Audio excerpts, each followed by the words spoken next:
Good morning, children. Welcome to the third and final video on the poem Amanda. It has been written by the Australian poet Robin Klein, who, as I told you, is famous for writing on teenage issues. Now, we have already covered the theme. We have also covered the explanation of the stanzas, not just the literal explanations, but also the the implied meanings of it. Now we will discuss the literary devices today. Now let's see the literary devices of the first couple of stanzas. Anaphor, repeated use of the word at start of two or more lines. That's anaphor for you. Don't bite, don't, both the lines start with don't. Then assonance, use of the vowel sound O in don't, hodge, your, shoulder, this is all O sound. Rhyme scheme is A, B, A and C, C. Amanda, straight. Amanda, see me blissfully. See me blissfully, C. And the rest is A, B, A, B, A. Then metaphor has been used. Use of the word emerald sea. Sea is actually not made of emerald. The color of the sea is being compared to the color of emerald. Hence, it's a metaphor. Now, repetition has been used over here. Repetition of the word Amanda. Imagery has been used. Drifting blissfully. You can imagine something floating on water, drifting away blissfully. Then alliteration, stop, that, slouching, sit up, straight. That S sound is repeated again and again at the start of closely placed words. Now, mermaid is an allusion. It's a well-known imaginary creature, so it's an allusion. Moving on to the next pair. It's anaphor, repeated use of the word at start of two or more lines. Did you? So that is anaphor. The rhyme scheme is A, DA and E.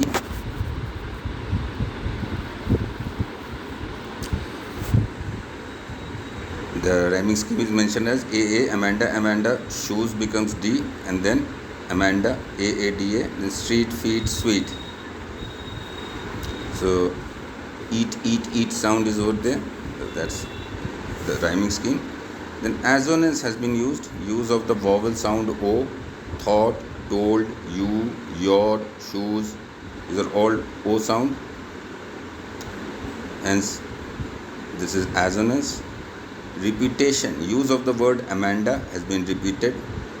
That has been done in every stanza. So that is not to be mistaken. Metaphor. Silence is golden. Silence is said to be glorious like golden in color. So the value of worth of silence is being compared to the worth of gold. Hence, it's a metaphor. Now, freedom is being compared to something sweet in taste. So, the taste of freedom is being compared to a sweet thing. So, that is again another metaphor that has been used.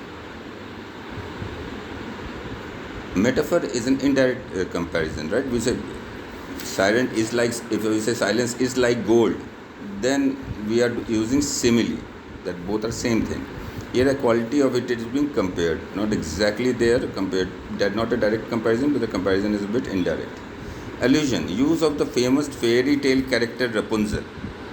That is your allusion. The rhyme scheme is A, F, A, G. Amanda, you. Amanda, care, rare, hair. So, rhyming scheme is clear, I think. Then assonance has been used. Use of the vowel sound E and O.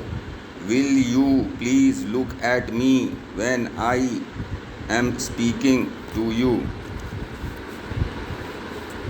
Right? There is lots of sound. Will, that E sound is there. You, E, then E sound, look, O sound. right? Me, E sound. Then I, again, E sound. Speaking, E sound. To, you, O sound. Or U sound you can call it also. Consonants, the sound R. I am Rapunzel. I have not a care. Bright, hair. See, R, Rapunzel, bright. R sound is very prominent over here. Air, R sound is prominent over here. Hence, that is also the poetic device called consonance. The consonant sound. And Amanda word has again been repeated. Then the last stanza, alliteration. Stop that sulking, S sound. Repetition, use of the word Amanda, and rhyme scheme is A-A-H-A. So thus far we are clear. We have cleared all the poetic devices and the rhyme scheme of the entire poem. Now let's check the question and answers, which are important. I thought discussing that would also be helpful for you. So question number 1 goes, how old do you think Amanda is? How do you know this? Amanda's age could be between 10 to 12 years old.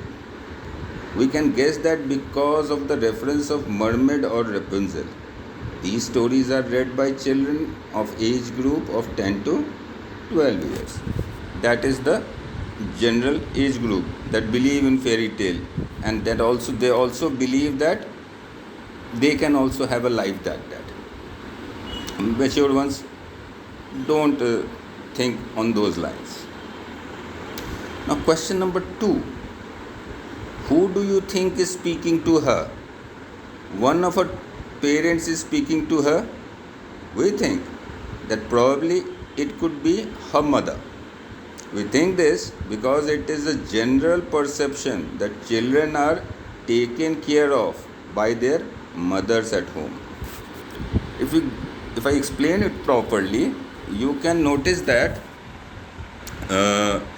see, body posture of a girl, whether she had done the duties assigned to her, what will people talk about her or tell about her, how to maintain her beauty, her looks, not to spoil it, and what if people should know that she had nagged. These all are nagging, particularly is associated with mothers. Fathers generally scold, they don't go ahead and nag that bit or that lot. It's a general stereotype, but it often is true. Why are stanzas 2, 4, and 6 given in parenthesis?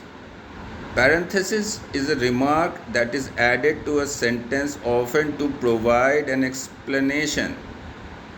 So in stanzas 2, 4, and 6, parenthesis is used to describe the reaction of the child Amanda towards her mother's continuous nagging. No, parenthesis is a part of sentence that is in addition, is some additional information. The sentence is complete without that. It is used in both ways, by using a hyphen or using a bracket. Here parenthesis has been used to actually distinguish poetry. Conversation between two people is difficult to portray because he said, she said, then he said again, then she said again. It is not, the pattern cannot be followed. So in this, the poet wanted present the reaction of the child to her mother's advices.